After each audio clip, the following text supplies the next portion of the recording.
이번엔 진짜다. 풀로 땡기면 복구할 수 있어. 매수 주문이 체결되었습니다.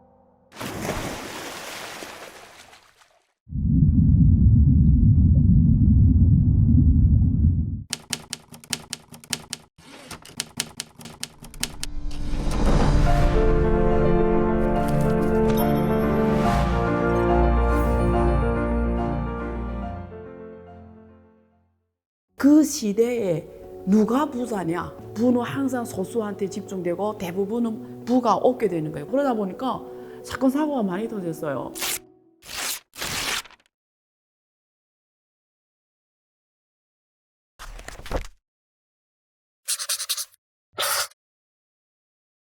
우리가 중국 경제를 흔히들 이렇게 말합니다. 차로 비교하면 좌회전 등을 켜고 우회전했다. 그러니까 사회주의라는 좌적인 깃발을 들었지만 경제는 시장 경제를 했다라는 거예요. 시장을 통한 생산요소 분배 메커니즘을 도입을 한 겁니다. 자본주의 원리가 들어온 거죠. 근데 막스의 자본론이 나온 것처럼 자본주의 가장 큰 한계는 빈부격차입니다. 그러니까 생산 요소가 점점 자본가에 집중이 돼요.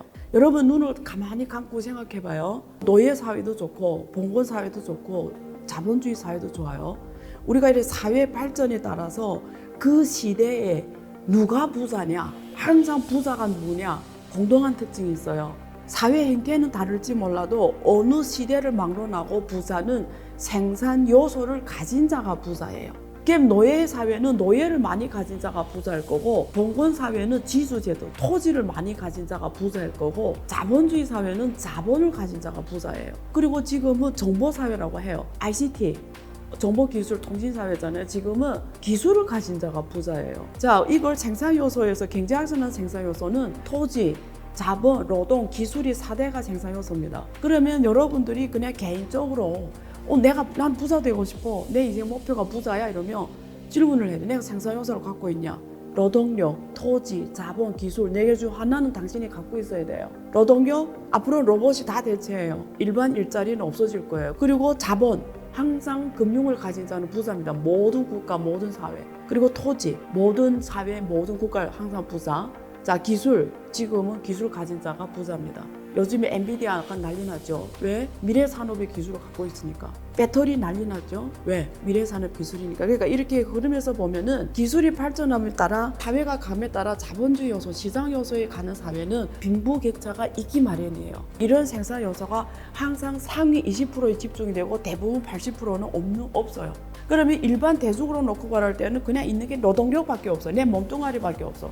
근데 이 몸뚱아리는 기술이 발전하다 로봇에 대체가 돼. 그러면 이 사회가 중국뿐만 아니라 미국 포함해서 전 세계, 한국 포함해서 사회가 갈수록 어떤 사회가 돼요? 빈부격차 사회가 되는 거예요. 잘 사는 애들은 점점 잘 살아. 왜? 생산 요소가 점점 얘네한테 집중돼요. 못 사는 애들은 점점 못 살아. 특히 로봇 사회가 올수록 더 못 살아. 1% 대 99% 사회가 오는 거예요. 1%가 99%를 지배하는 사회.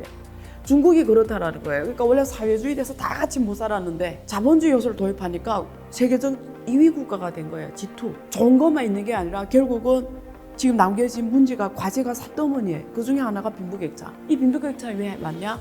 앞에서 말한 생산 요소가 국가에 집중돼. 중국은 토지 다 국가 겁니다. 자본 다 국가 거예요. 기술 다 국가 거예요. 그러니까 자본이 점점 국가 자본이 집중이 되고 대부분 사람들은 원래 노동력을 공급해서 그냥 월급을 받고 살았잖아요. 근데 이 노동력이 다 이 로봇 생산 기계에서 대체가 되고 있어요. 그럼 내 일자리가 없어지는데 그럼 당신은 뭘 먹고 살아야지? 앞으로 이 문제를 해결하지 않으면 막스의 자본론이 나오는 결론이 있어요. 결국은 부는 항상 소수한테 집중되고 대부분은 부가 없게 되는 거예요. 99%. 그러면 소비 능력은 대중이 해줘야 되는데 소득이 점점 줄어드니까 소비를 못해. 그래서 자본주의 갈 수가 없다라는 거예요. 특히 중국은 지금 그 사이에 너무 빨리 성장에만 치우치다 보니까 세계 2위국까지 온 거는 굉장히 기적 같은 일입니다. 근데 이제는 분배의 문제가 중요한 거죠.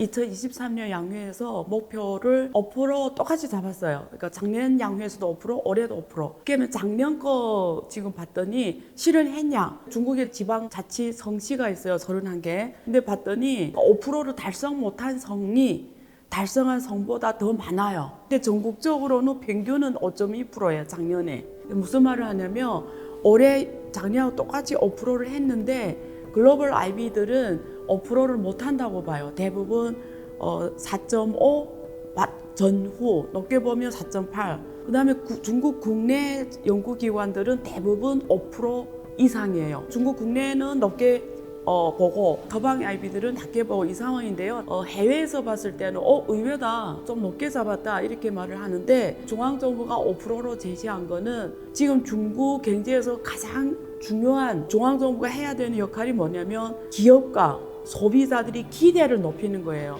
아, 중국은 경제가 앞으로 좋아질 거다. 그러면 경제 성장률이 긍정적으로 보여져야 되기 때문에 지금 잃어가는 소비자 심리 그리고 죽어가는 투자 심리, 특히 민영기업들 기대 심리를 살리려면 전 목표라도 좋게 내놔야죠. 그래야 시장이 중국 정부가 자신이 있나 보다. 그래서 민영기업들이 그럼 올해 좀 투자를 해볼까?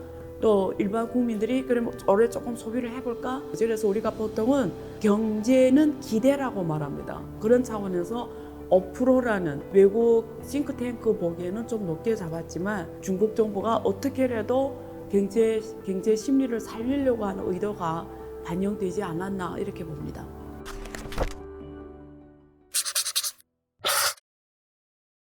부동산 경제가 무너지면 중국 국민들의 생활 수준이 떨어져요. 쉽게 말하면 앞으로 10년에 필요한 부동산을 좋게 해서라도 미래 2년치를 지금 다 졌다. 그래서 우리가 국가통계국 데이터를 보고 앞으로 2, 3년은 이 이미 진 재고 부동산을 소화해야 되는 거예요. 그 말은 뭐냐면 앞으로 부동산 경제는 성장은 못한다는 거예요. 중국 경제는 기둥이 있어요. 그게 부동산 경제예요. 중국 14억 국민들이 모든 소비 능력, 소득 능력, 복지가 다 부동산 경제에 연관돼 있어요. 한국말하면 국민연금 같은 사회보험기금들이 다 부동산의 포트폴리오가 노출돼 있거든요. 그래서 부동산 경제가 잘 안 가면 보험사, 은행, 증권 이런 자산 관리 상품들 다 수익률이 안 좋기 때문에 거기에 따라서 중국 사람들 전체적인 이 소득이 떨어지잖아요. 소비도 타격받고 이래서 중국 경제 중심에는 부동산 경제가 있어요. 그리고 제가 항상 비교해서 말하는데 미국 경제 중심에는 금융시장이 있어요. 특히 주식시장. 그래서 미국은 주식시장이 무너지면 소득, 전체 미국 경제 모든 게 다 이렇게 와르르 무너져요. 중국은 부동산인데 지금 부동산이 앞으로 2, 3년 가기 힘들다 이러면 적어도 28년 이후부터 우리가 좀 기대를 한다면 그렇게 보는 게 좀 안정적이다.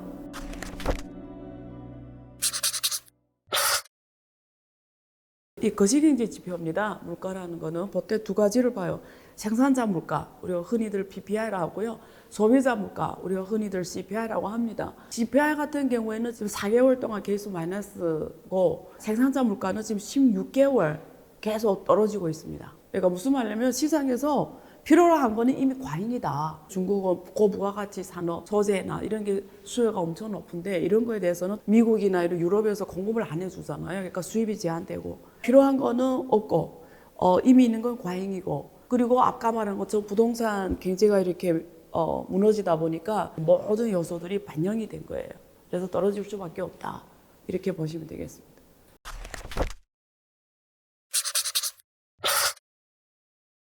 이 탄소 배출가 문제, 그리고 친환경 이슈, 우리가 파리 기후 협정, 옛날에 교토 협정이었어요. 교토 협정이 오다가 2015년에 파리 기후 협정으로 바뀝니다. 그래서 이제 CDM 체제가 물러나고 결국은 SDM 체제로 왔고요. 우리가 COP 29차, 30차 이러면서 매년에 회의가 열려서 선진국뿐만 아니라 후진국에서 어떻게 이 기후 변화에 대응할 것인가 차원에서 탄소 배출을 줄이자. 이렇게 지금 노력해 오고 있는데요. 기후 문제는 처음에는 누가 제기했냐면 유럽이 선도를 했어요.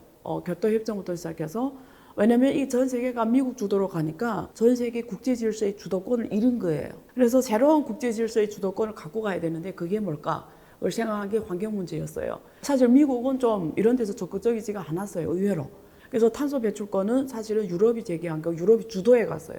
근데 중국은 처음에 반항했어요. 중국 포함해서 후진 국가들 있잖아요. 발전 도상국 국가들은 선진국한테 반항을 했죠. 내내 발전할 때 다 오염시켜 놓고 지금 와서 뭐 기후 협정이네 어쩌고 하면서 우리 보고 배출하지 말라면 우리는 경제를 어떻게 발전시키니? 그래서 교토 협정은 그런 취지예요. 그러니까 선진국이 주로 책임지고 발전 도상국 국가는 책임에서 면하는 게 교토 협정이었는데 파리 기후 협정은 그게 아니라 이렇게 가다가는 기후 문제 해결할 수 없다. 그래서 선진국, 후진국이 다 책임을 진다. 단지 어떤 형태로 책임질지 그 분배 의제를 지금까지 계속 의논하고 있거든요. 근데 큰 틀은 그런 차원인데 그러다가 갑자기 중국 정부가 2021년부터 탄소 중립을 하겠다.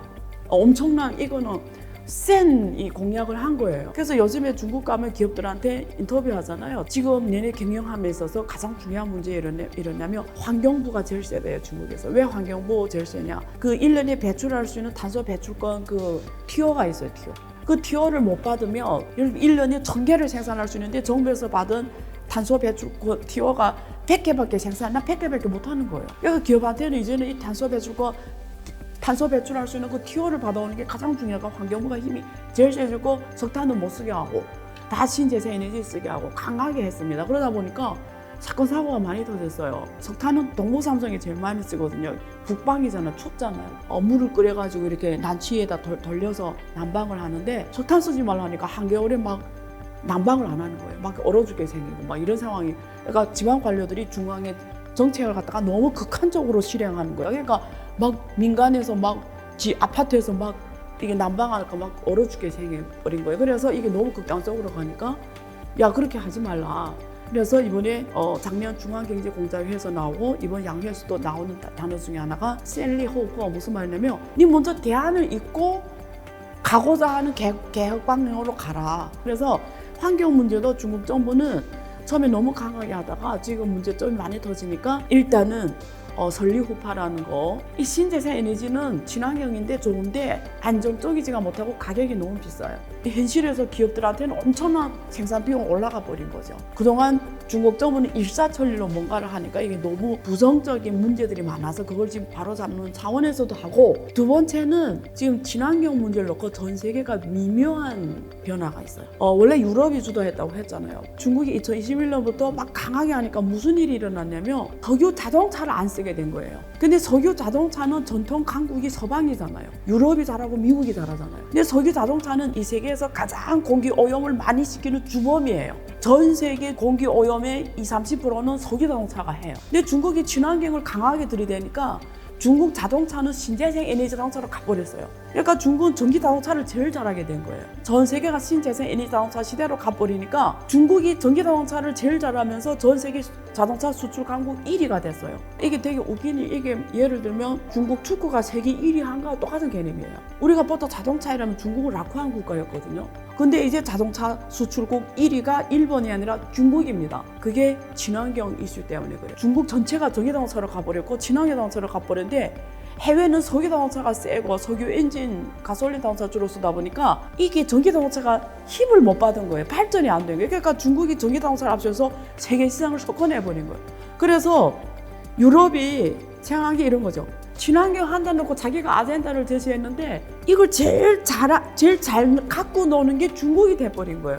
WTO도 그런 거예요. WTO도 미국이 만든 거잖아요. 근데 이제 중국은 WTO를 2001년에 가입을 하면서 지금 세계 수출국 1위가 됐고 세계 생산공장이 됐고 서방 세계가 당혹스러운 거야. 질서는 걔네들이 만들어놨는데 중국이 가장 그 질서 속에서 가장 위너고 가장 잘 노는 거야. 그래서 지금 유럽이 요즘에 친환경 안 한다고 그래요. 그래서 탄소 배출권 가격이 대폭락했거든요. 자기네 만드는 질서를 자기네 파괴하고 있어요. 그러니까 중국 정부도 야 너네 친환경 안 하는데 우리가 왜 친환경 하냐.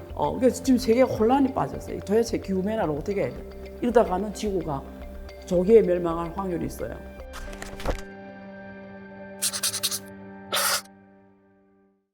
이게 우리가 보통 금융 이러면 세 개를 말합니다. 증권은행, 보험. 은행하고 보험은 WTO, 2001년에 WTO 가면서 다 개방을 했어요. 외국 자본이 들어가서 100% 할 수 있고 만대를 할 수 있고. 근데 증권만은 개방을 안 했어요.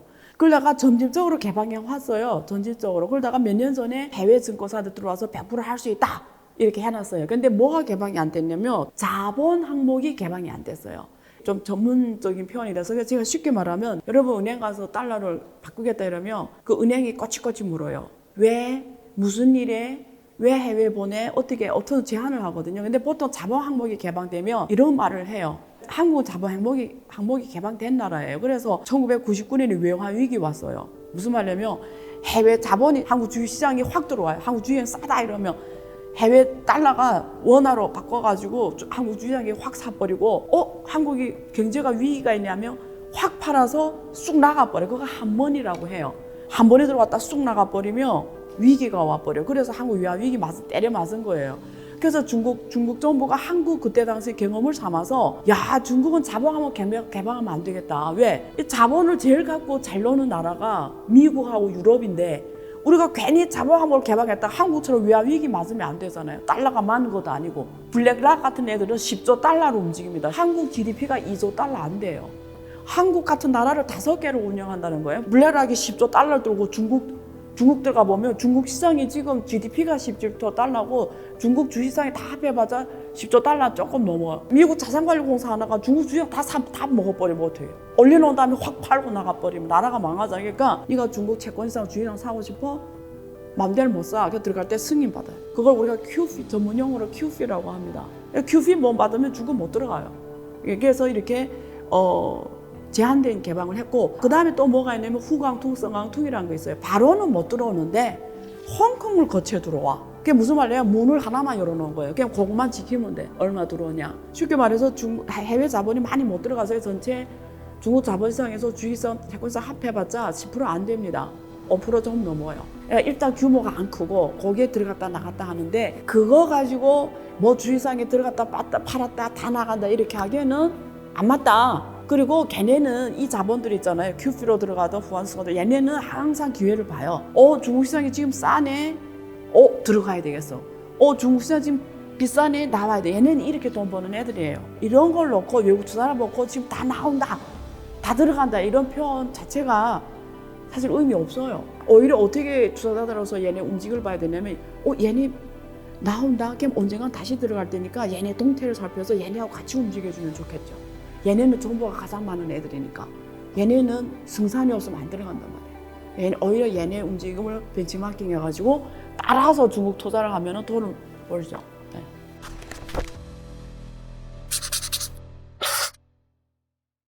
일단 제가 한국 데이터를 말씀드릴게요. 외국이라는 게 한국도 중국에 넣고 외국이잖아요. 한국은 중국에 대한 투자가 작년에 얼마 일어나는 85억 달러 일어났어요. 92년에 한국하고 중국이 수기해서 지금 30년 넘었잖아요. 지금 이 32년 동안 한국이 중국에 대한 투자가 계속 증가했어요. 작년에 85억 달러는 역대 기록을 했어요. 액수로. 그러니까 그 표현을 말할 때 도대체 뭘 기준으로, 건수로 말하는 건지, 액수로 말하는 건지. 일단 한국 놓고 말하면 투자 규모는 늘었다. 줄어든 게 아니다. 근데 뭐가 줄어드냐? 한국을 봤을 때 투자 건수가 줄어들었어요. 투자 건수가 2008년 이전에 최고를 기록했다가 2009년, 2011년부터 쭉 내려오기 시작합니다. 지금까지. 들어가서 새로 기업을 만들고 투자하는 기업이 줄어들었다는 거예요. 그럼 이게 왜 일어나냐? 2001년에 WTO에 가입을 했지 않습니까? 그래서 왜 들어갔냐면 노동력이 싸니까 또 중국 시장이 크잖아요. 왜 노동력이 싸고 모든 생태계가 마련되기 편하죠. 중국 사람 길 다 깔아줬고 물류 잘 돼 있고 항구가 여러 개 있고요. 열몇 개 얼마나 편해요. 해외로 수출하기. 그러니까 다 중국 쓸려 들어갔는데 중국 사람들 특징이 뭐냐면 빨리 배워요. 근데 이제는 외국 애들은 더 잘 만들어. 그러니까 그동안 그린 투자랑 개념으로 FTA처럼 들어가서 했던 산업들이 중국이 다 더 잘해 이제. 경쟁력이 없으니까 어떻게 이제 나와줘야 되죠. 그 다음에 두 번째 첨단 산업이 중국이 필요로 해요. 미국하고 유럽에 이제는 야 너네 노동밀집형 산업 오지 마. 반도체나 이런 애들이 와. 근데 또 미국하고 유럽은 중국이 너무 빨리 따라오니까 투자하지 마 중국에. 투자하면 우리를 다 따라잡아서 우리는 앞으로 뭘 먹고 사니? 이러니까 미국하고 유럽은 투자 못하게 해. 특히 트럼프는 다 미국 와서 해. 반도체 다 미국 와서 해. TSMC, 삼성전자 다 미국 가서 해. 자동차 다 미국 와. 그러면 어떻게 해? 그리고 줄어들 수밖에 없는 거죠. 또 이런 중미 갈등, 미중 갈등, 또 이런 공급망 싸움에 들어가 버렸잖아요. 그러니까 거기에 따른 정치적 영향도 있고 그래서 복합적인 거죠. 근데 이런 건 있어요. 이 문제를 볼 때 어떻게 봐야 되냐면 중국이란 나라를 미국하고 유럽은 포기하는 거냐 그건 아니에요. 중국이란 나라는 너무 메리트가 커. 결국 전 세계에서 가장 소비력이 강한 나라 중에 중국이야. 물건 다 중국에 팔아야 돈 벌어. 그러니까 주변 국가로 가는 거죠. 그래서 지금 베트남, 뭐 그다음에 인도네시아, 뭐 인도. 근데 왜 중국 주변 갈까요? 중국이 완벽한 공급망을 안 쓰면 베트남에서 생산할 수가 없어요. 왜? 베트남 그냥 가서 공장 만들면 생산할 수 있는 게 아니라 스마트폰이 부품이 2만 몇 개씩 들어가는데 부품을 공급할 수 있는 건 중국밖에 없어요. 그러니까 중국하고 너무 멀리 떨어지면 안 돼요. 그러니까 중국의 생산 공급망을 다 쓰면서 중국이 아닌데 어딜까? 그게 베트남 같은 게 좋은 거죠. 메이드 인 베트남 하는데 부품 공급은 중국에서 받는 거죠. 이런 구조. 그래서 이렇게 데이터적으로는 그럴지 몰라도 실제는 중국의 공급망, 생산 공급망 떠날 수가 없다. 그래서 옛날에는 중국에서 미국을 직접 가던 걸 중간에 다리 하나 더 걸쳤다. 결론은 본질은 중국의 공급망은 떠날 수 없다. 당분간은 지금 미국이 왜 아메리칸 퍼스트냐, 제조업 회기냐, 앞으로 10년을 갖고 중국에 대한 공급망을 줄여가겠다라는 거예요. 그렇게 보시면 되겠습니다.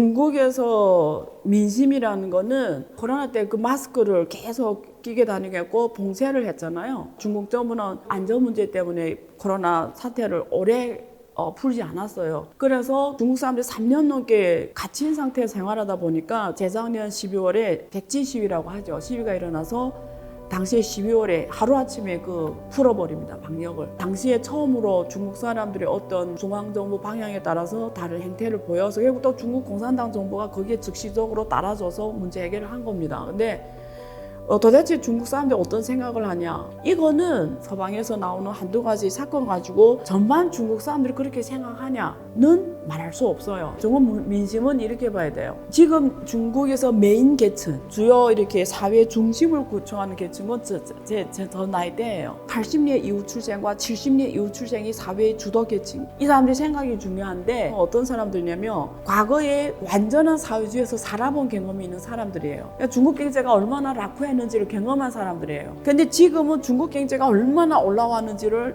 가장 잘 아는 사람이고 그 속에서 그 개인들이 부와 명예와 성공이 있었어요. 그러니까 이게 과거와 지금이 너무 차이가 이렇게 크니까 공산당에 불만이 있을 수가 없어요. 보통 사람이 어떤 때에 불만이 있죠?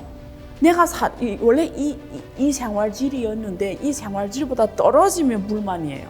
근데 내가 옛날에 이렇게 살았는데 이렇게 왔다? 불만이 있을 수가 없어요. 그래서 정확한 중국 민심은 아직도 중국 공산당에 대한 신뢰가 높다. 이렇게 보는 게 객관적이에요. 여러분 믿든 안 믿든. 근데 어느 나라든 똑같아요. 중국뿐만 아니라 전 세계 어느 나라든 그거는 있어요. 이건 불변의 진리입니다. 만약에 정치하는 사람들이 민심을 따라 못 가면 그 국가는 망하게 돼 있어요.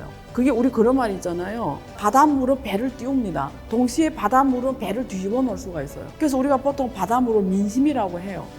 그래서 이 민심을 못 받드는 정치인은 존재할 수가 없어요. 그러니까 중국 공산당 정부도 이거 너무 잘 알아요. 그래서 사실은 지금이 문제라기보다 미래의 문제입니다. 중국 사람 이미 이제는 이렇게 잘 살게 됐어. 근데 중국 사람들이 만족도를 높이려면 지금 상황에서 더 잘 살아야 돼요. 그러니까 앞으로가 중요한 거예요.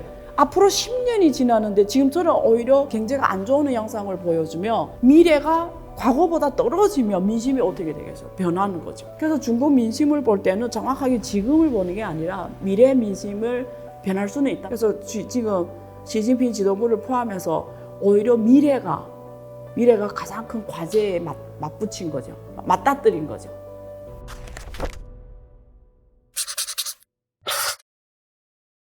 중국은 지금 일잔의 정책을 오래 해왔어요. 근데 일잔이란 건 무슨 뜻이냐면 둘이 결혼했어요. 둘 다 일잔이에요. 얘네들이 어릴 때부터 독자잖아요. 그러니까 공주, 왕자처럼 살아왔죠. 그럼 어떻게 해요? 자기밖에 모르면서 살아오다가 결혼을 하니까 특히 여자애들이 애기 낳기 싫은 거예요. 애기 낳으면 고생하는 걸 다 하니까. 공주로 살아왔는데 내가 언제 애기 낳고 언제 애를 키우고 내 왜 그 고생해. 내 몸도 망가지고. 일단 이런 개인주의가 굉장히 과거 세대보다 강해졌다. 두 번째, 빈부격차가 크다고 했잖아요. 그러니까 이 앞에서 말한 사례는 생활 조건이 좋은 사례고 중하에 있는 사람들은 애기 낳고 싶은데 요즘에 애기 한 명 낳아서 걔를 키우는 이 양육 비용이 너무 큰데 내가 감당할 수가 없어요. 왜냐면 빈부격차가 이미 많이 커지고 내 일자리는 점점 줄어들고 중국 경제가 옛날에 고속성장할 때는 일자리가 떨어지는 국물이 많았는데 점점 5% 4% 가는 경제에서 빵 안 커지는데 이런 경제에 이제 우울한 거죠. 그러니까 애기 안 낳으려고 하죠. 그래서 미래에 대한 기대와 확신이 없으면 애기 안 낳으려고 하겠죠. 지금 중국은 실제적으로 모든 생산 요소 가격이 너무 높아졌어요. 내가 월급을 벌어서 죽을 때까지 모아도 집을 못 사는 거예요. 그럼 애를 어떻게 키워요? 그다음 교육 비용. 중국도 사교육이 시진핑 지도부가 지금 조정하고 있지만 사교육 돈이 너무 많이 들어가. 그러니까 경쟁이 또 치열해지고. 요즘에 중국에 탕핑이란 말이 있어요. 탕핑. 우리말로 하면은 5포 세대, 3포 세대. 아무것도 안 하는 거예요. 그게 다 이런 사회적 배경이 있는 겁니다. 그래서 모든 게 정상으로 돌아가려면 성장하는 경제에 돼야 된다. 그리고 사람들한테 기대를 줘야 된다. 있어야 애기도 낳고 투자도 하고 소비도 하고 교육도 받고 이러는 거죠.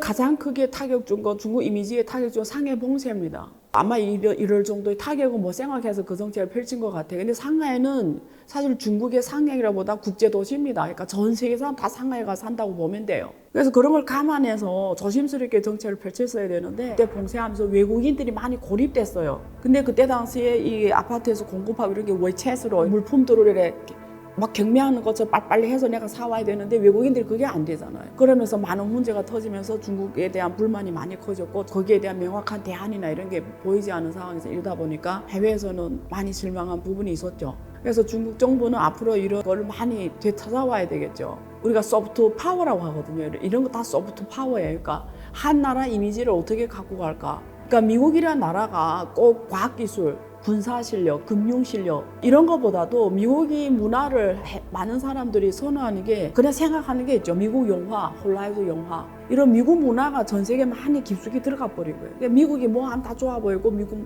뭐 자유인 것 같고 민주주의인 것 같고 다 좋아 보이는 거죠.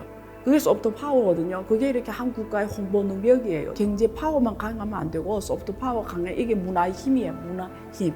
그러면 중국 시진핑 지도부는 앞으로 중국 문화를 어떻게 전 세계인들한테 매력적으로 보일까? 나도 저 중국 문화를 배우고 싶네. 중국 한번 상해 여행 갔더니 너무 좋아. 북경 한번 가봤더니 유구한 역사에 너무 감명받았어. 난 이 나라를 알고 싶어. 나 이 나라에서 살고 싶어. 나 이 나라 사람을 알고 싶어. 나 이 나라에 투자하고 싶어. 이런 거 마음이 생기게 하는 게 소프트 파워입니다. 이런 하드 파워, 경제적 파워는 빨리 따라올 수가 있어요. 지금 세계 두 번째 국가 됐잖아요. G2. 이런 문화적 영향력은 오랜 세월이 걸려요. 이거는 우리가 교육이 100년이라고 하잖아요. 교육이 보통 100년이라고 합니다. 그래서 엄청 오랜 시간 걸릴 거다. 그게 시진핑 지도부의 엄청난 과제일 거다. 앞으로. 예. 올해 경제는 작년에 이어서 한 번에 딱 하면 부셔지는 게 아니라 아무리 해도 안 되는 거예요. 그래서 계속 해야 돼. 계속 돌파를 해야 되고 그런 시간이 될 겁니다. 인고의 중국 경제의 인고의 시간이 올해도 이어질 거예요. 네. 중국은 생산 과잉입니다. 어떤 뜻이냐면 쫙 둘러보면 우리 생활의 모든 것이 메이드 인 차이나예요. 지금 메이드 인 베트남으로 바뀌고는 있지만 베트남은 너무 국가가 작아요. 그래서 중국의 메이드 인 차이나가 전 세계를 휩쓸었단 말이에요. 근데 이게 당분간 갈 거예요. 이 경쟁력을 따라잡으실 나라가 거의 없다고 보시면 돼요. 근데 이게 첨단 제품이 아니고 우리 먹고 입고 자고 쓰는 거예요. 근데 이게 과잉이에요, 중국은. 그러면 보통 자본주의 국가의 발전 역사를 보면 중국의 이 시기에 오면은 보통 해외로 나갑니다.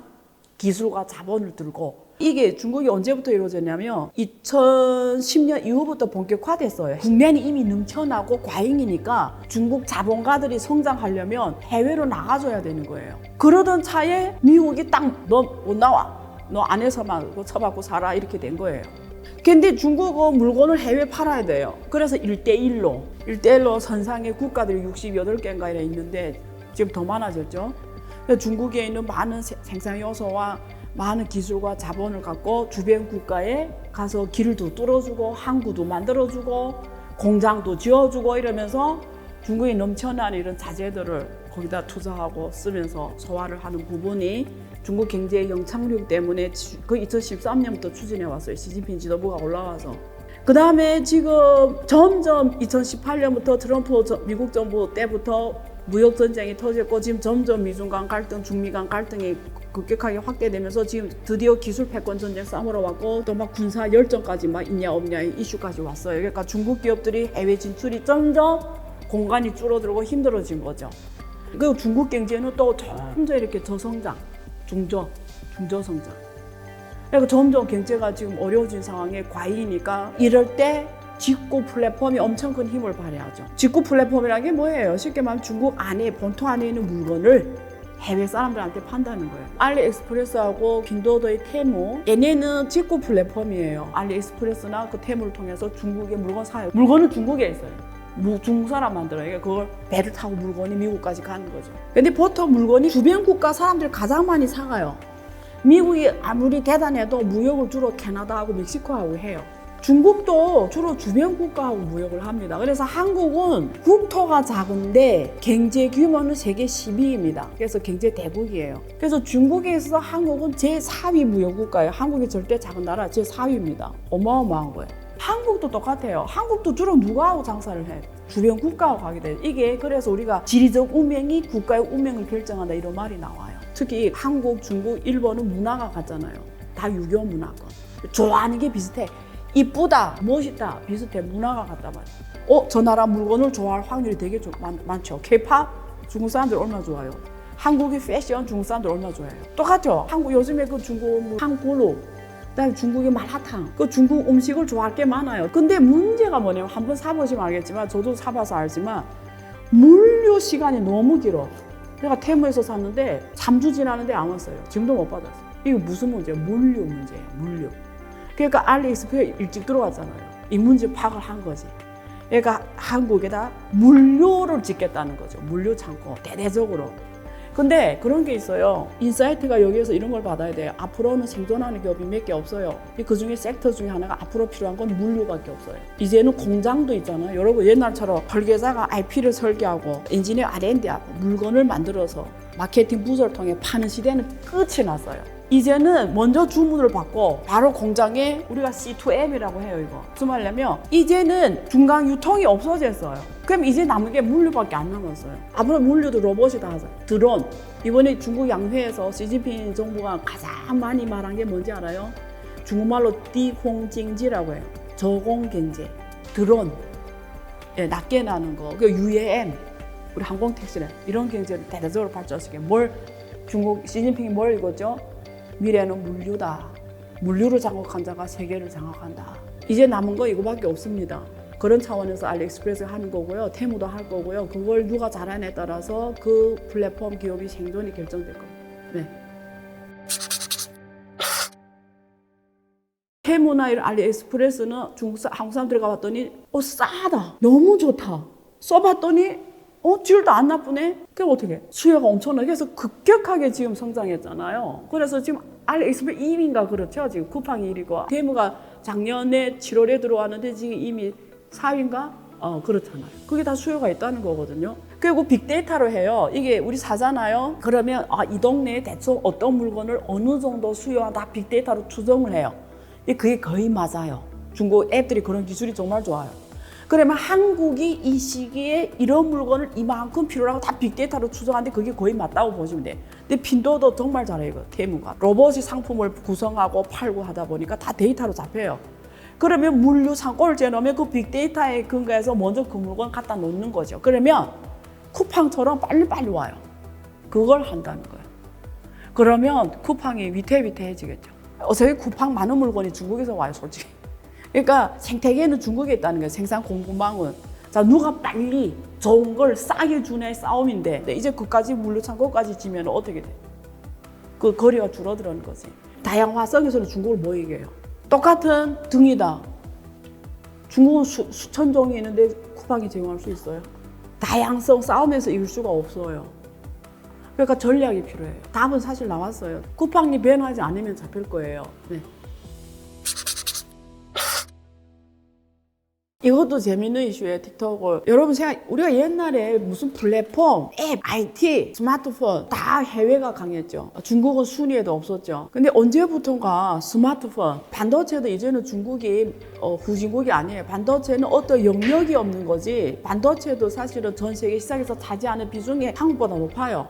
그 정도로 빨리 올라왔어요. 근데 이런 대표적인 플랫폼입니다. 근데 이 플랫폼 있잖아요. 우리가 보통 금융산업, 증권은행 보험 이런 금융산업을 뭐라고 하냐면 머리 장사라고 해요. 머리 장사. 머리수가 많은 나라가 유리하다라는 거예요. 또 머리 장사하는 산업 중에 하나가 플랫폼 산업이에요. 그러니까 한국처럼 일본 같은 나라는 머리수가 적어서 불리해요. 근데 미국은 머리수가 많을 뿐만 아니라 자기네 강한 이 경제 실력과 군사 실력과 금융 실력과 소프트 파워 실력으로 문화의 힘으로 해외로 진출해 버렸어. 그래서 구글 전 세계를 장악해 버렸죠. 유일하게 지금 중국이 빼져 있고요. 유럽은 아예 다 미국 앱을 씁니다. 일본 없어요. 일본은 주로 네이버나 일본은 그거 쓴단 말이에요. 그리고 동남아도 많이 쓰고. 근데 중국이 처음에는 외국 거 쓰다가 이제 머리수 장사다 보니까 장점이 있잖아요. 하루아침에 신조가 상용화 성공하면서 이제는 세계로 나가버려. 자기 국내만 쓰는 게 아니에요. 그게 틱톡이에요. 틱톡은 이제는 전 세계 다 진출을 했어요. 근데 진출만 한 게 아니라 그 나라에 막 앱 다운 1위를 해요. 미국이 지금 틱톡을 쓰는 인구가 1억 7천만 명입니다. 미국 인구의 절반이 있어요. 미국이 사람이 절반이 있어 버리니까 영향력이 얼마나 크겠어요. 그러니까 중국은 처음에는 못해서 다 미국 거 배웠는데 이제 더 잘하고 오히려 걔네를 이겨버려. 그러니까 미국 공화당이나 이런 데서 두려운 거죠. 왜냐면 이게 구글 플랫폼도 그렇고 이런 게 해외에 나가서 다른 나라 시장을 장악하는 거에 대해서 미국이 말을 안 해. 근데 다른 나라 앱이 그 나라를 와서 장악해보면 두려운 거야. 야, 얘네 우리 정보를 다 뺏어가는 거 아니야? 얘네 우리를 지배하는 거 아니야? 이런 두려움이 있는 거죠. 근데 솔직히 지금 미국이 내세운 근거를 똑같이 미국 기업이 될 수 있어요. 그냥 구글이 세계 다 나가는데 구글은 개인정보 안 빼달래요? 페이스북 세계 다 나가는데 개인정보 안 빼달래요? 애플 세계 나가는데 개인정보 안 빼달래요? 플랫폼 기업을 개인정보 빼돌린다는 이 선을 놓고 보면 모든 플랫폼 기업이 똑같은 문제가 있어요. 꼭 중국 기업이 그 문제 있는 거 아니에요. 그러니까 말도 안 되는 이유예요. 만약에 미국이 이렇게 나오잖아요. 내 보기에는 앞으로 모든 나라가 따라할 것 같아. 근데 그건 있는 것 같아요. 그러니까 인구의 절반이 쓴다. 그리고 거기 몇천만 개 기업이 틱톡으로 먹고 사는데 이게 과연 정말 상원을 통과할까? 아직 하원 통과한 거거든요. 미국 국회는 로비 조직이에요. 합법적인 로비 조직이에요. 그래서 상원에서 통과되기 힘들다고 봐요. 근데 모르죠, 뭐. 이해는 돼요. 어느 나라도 다 똑같은 두려움이 있을 것 같아요. 왜냐면 미래는 디지털 경제예요. 데이터가 핵심이잖아요. 그러니까 데이터를 장악한 자가 세계를 장악하는 거예요. 그래서 플랫폼이 중요한 거고, 그래서 데이터가 중요한 거고, 이게 없으면 앞으로 아무것도 할 수 없어요. 그래서 우리가 웹 3.0이라는 단어가 왜 나왔을까? 웹 3.0 경제. 웹 3.0 경제의 핵심이 데이터, 내 데이터 내가 장악하는 거예요. 여러분 그 생각 안 해요? 여러분 인스타그램 매일 여러분 일상 적잖아요. 왜 우리가 만들어낸 데이터로 인스타그램이 돈 벌고 페이스북이 돈 벌고 유튜브가 돈 벌고 왜 걔네 돈 벌어요? 우리가 만들어낸 데이터인데 우리가 인스타그램에 우리 자료를 안 올리면 존재할 수 없는데 왜 얘네가 돈 벌어가냐고. 앞으로 이 문제는 전 세계 모든 플랫폼 기업들이 이런 구조로 가버리면 똑같은 문제에 부딪힐 거예요. 다른 나라에서 그 나라 그 플랫폼 기업 다 제어할 거예요, 법으로. 앞으로 어떤 기업이 생겨나냐. 그 데이터는 그 사람한테 주는 이 웹 3.0 플랫폼만 앞으로 살아갈 거예요. 존재할 거예요. 틱톡이라는 이 사례가 우리한테 주는 인사이트는 미국이 중국을 견제한다라는 개념에서 이야기에는 너무나 얕게 이해를 한다. 당연히 그 문제 있다. 근데 우리는 조금 문제를 더 깊게 보자. 미래 생존하는 플랫폼은 웹 3.0 플랫폼일 거다. 그래서 앞으로 필요한 거는 웹 3.0 틱톡이 필요하다. 미국하고 중국 관계는 대통령이 누구 되든 큰 변화는 없다. 그래서 표현을 이렇게 해요. 중국 시진핑이 한 말입니다. 이 말은 나빠도 아주 나쁠 수가 없고 좋아도 아주 좋을 수가 없다는 거예요. 나빠도 왜 아주 나쁠 수가 없을까? 앞에서 제가 한참 설명드렸죠. 미국은 당분간 중국의 생산 공급망을 못 떠납니다. 미국이 못 떠날 뿐만 아니라 전 세계가 못 떠나요. 그래서 바이든 정부는 앞으로 10년을 핵심 기간으로 봐요. 10년에 거쳐서 중국에 대한 의존도를 줄여가겠다는 거예요. 그러니까 옛날에 구소련하고 이 미국이 냉전을 했던 것처럼 냉전은 될 수가 없다. 냉전은 아예 안 노는 거예요. 자기네 친구들하고만 놀아. 열전은 전쟁입니다. 전쟁. 지금 이스라엘 싸우는 것처럼. 열전도 아니에요. 미국하고 중국 관계는. 그래서 제가 안요한은 뭐라고 표현했냐면 양전, 영어로 cool war, 냉전은 cold war예요. 근데 양전은 선을 양자거든요. 무슨 말이냐면 협력할 때는 할 거다. 근데 견제할 때는 목숨 걸고 견제할 거다. 이렇게 이해하시면 되겠습니다. 예. 중국 14억 인구가 트럼프를 더 선호하는 사람이 있을 거고 바이든을 더 선호하는 사람이 있을 거예요. 근데 둘이 장단점이 달라요. 중국을 기준으로. 트럼프는 장점이 뭐냐면 기업인이에요. 기업인은 뭐냐면 주고받기가 확실해요. 중국이 주문한 걸 주면 중국이 원하는 걸 가져올 수도 있다는 거예요, 트럼프한테서. 바이든은 정치인이에요. 가치 교환으로 안 되는 사람이에요. 그래서 이념 전쟁 하잖아요, 바이든은. 동맹국을 내세우잖아요. 그럼 중국 정부 입장에서는 트럼프 하나인 미국을 상대하는 게 쉬운 건지. 왜냐면 유럽이 미국 편은 안 들 거거든요. 지금 트럼프 말하잖아. 나토는 필요 없다고. 옛날에 그 트럼프 대통령 때 유럽하고 관계가 엄청 나빴어요. 걔 혼자란 말이에요, 미국이 혼자. 걔 중국 입장에서는 하나의 미국을 상대하는 게 바이든이 막 한국, 일본 내세워서 유럽 동맹국 내세워서 막 앞으로 동시에 막는 거가 쉽단 말이에요. 바이든이 더 대처하기 어려운 부분이 있었죠. 그래서 한국하고 중국 관계, 중국하고 일본 관계도 애매해질 수밖에 없었죠. 트럼프는 아니에요. 트럼프는 무슨 동맹국 말고 없어요. 제 생각에 트럼프 대통령 되면 한국에 바로 그 방위비 더 올리고 군대 철수하겠다 그러고 이러면 중국한테는 유리하죠. 한국하고 중국이 윤석열 대통령 특히 올라온 다음에 공간이 없었어요. 공간이. 외교 공간이 없었어요. 왜? 바이든이 한미를 공조로 가버렸잖아요. 한국은 무조건 미국, 일본은 무조건 미국. 이러니까 중국이 아예 한국하고 일본에 외교 공간이 없었어요. 그건 트럼프 왔어. 트럼프는 동맹이 없어. 일본하고 한국한테 똑같아. 야, 방위비 더 내. 그럼 난 군대 철수한다. 이런 식이에요. 그러니까 중국한테는 외교 공간이 생기죠. 바이든이 걔는 더 나쁘네. 트럼프 올라오면 좋겠네. 중국 그것도 아니죠. 바이든은 장점이 뭐냐면 트럼프하고 비교해서 경제 이 무역 관계에서는 크게 중국에 대해서 그런 게 추가적인 제재가 크지 않아요. 근데 미국 트럼프 오면은 관세를 60% 때려버리겠다 그러잖아요. 트럼프 말이 안 되게 이런 행동해요. 그런 게 또 중국 기업들한테는 엄청나게 바로 그냥 직타격으로 올 수 있고. 근데 또 그런 건 있어요. 국제 질서 속에서 중국은 러시아하고 같이 가야 되잖아요. 지금 막 엄청 가깝게 미러 관계 보냈잖아요. 근데 트럼프가 올라오면 트럼프하고 러시아가 친해질 거예요. 그러면 지금 바이든이 미국에서는 푸틴한테 시진핑이 너무 중요해. 맨날 중국 오잖아요. 무조건 중국하고 친하게 가야 푸틴이 존재할 수가 있는 거죠. 무기도 뭐 여러 가지 지원, 경공업 지원, 생활품 지원 이런 게. 그런데 트럼프 올라면 바로 러시아하고 우크라이나 전쟁이 끝날 거예요. 어떤 식으로도 압력 줘서. 그런 면에서 러시아는 이제 중국에 의존 안 해도 돼요. 오히려 또 트럼프 미국 친하면 오히려 러시아의 박앤 파워가 높아지는 거지, 러시아가. 그럼 그때는 주요 모순이 중국하고 미국이 되죠. 그럼 오히려 시진핑이 러시아 푸틴한테 잘 보여야 되는 거죠. 미묘한 국제 질서 변화가 또. 근데 누가 오든 세계는 이미 혼란 속으로 들어갔다.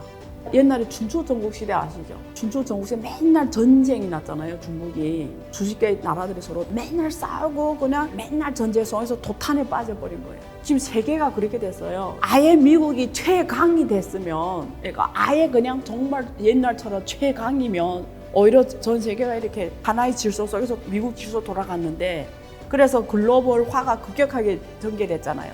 미국이 절대 우위, 중국이라는 나라가 또 개방하면서 둘이 또 손 잡고 이러다 보니까 전 세계가 하나의 글로벌 공급망, 하나의 경제 체제로 모든 국가가 성장하면서 윈윈한 게 과거 40년 글로벌화였어요. 근데 이게 지금 무너진 거죠. 난세가 온 겁니다. 아주 센 놈도 없어. 조금 센 놈은 있어. 큰 놈이 있고 여기 또 비슷한 덩치의 놈이 있고, 결국은 각 세계 국민들, 기업과 국민들이 생활 토탄에 빠지는 시대가, 란세가 온 겁니다. 그래서 세상이 앞으로 점점 란세가 커질 거예요.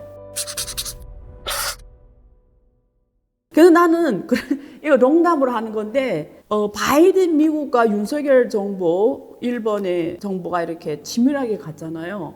개인적으로는 트럼프가 오면은 한국하고 일본 정부가 배울 게, 그러니까 트럼프 정부에서 배운다는 게 아니에요. 바이든 시대에서 한미일이 공조로 갔잖아요. 이거 경험했잖아요, 이 3국이. 자, 트럼프 미국에서, 그때 대통령, 옛날 문재인 대통령이었잖아요. 근데 윤석열 정부 대통령과 트럼프 대통령과 지금 일본의 총리 이래서 한번 경험을 해봤으면 좋겠어요. 윤석열 정부가 한번 경험해보면 한국이 미래 발전에 다른 인사이트를 줄 수 있을 것 같아요. 그러니까 제가 이게 정답이라는 게 아니고 적어도 한국 국민들한테 많은 걸 가르칠 수 있을 것 같아요. 그러니까 한국 국민들이 두 개로 쪼개졌잖아요. 솔직히 말해서 야당과 여당으로 한국 국민들도 지금 쪼개졌단 말이에요. 그러면 지금 바이든이 미국이 이끌어가는 질서 속에서 한국 국민들이 본 게 있고 느낀 게 있을 거예요. 근데 이제 트럼프 미국이 와서 윤석열 대통령 할 때 느끼는 뭔가 있을 거예요. 한번 비교해 보라고요. 이 세상에 한국이란 나라를 보호해 줄 수 있는 게 누군지. 그래서 한번 그걸 경험해 보는 것도 나쁘지는 않다. 한국의 미래 30년, 50년, 100년의 한국의 역사를 놓고 볼 때 미래. 본 방송에서 제공하는 투자 정보는 투자 판단에 참고만 하시기 바랍니다. 강흥보 대표, 최강천 본부장, 이한 전문가, 김민영 전문가는 개인 투자자에게 전화, 메시지 등 개별 접근을 하지 않습니다. 모든 결제는 트레이드 스터디 사이트에서만 이루어지며 별도의 계좌로 입금받지 않습니다. 각별한 주의 부탁드립니다.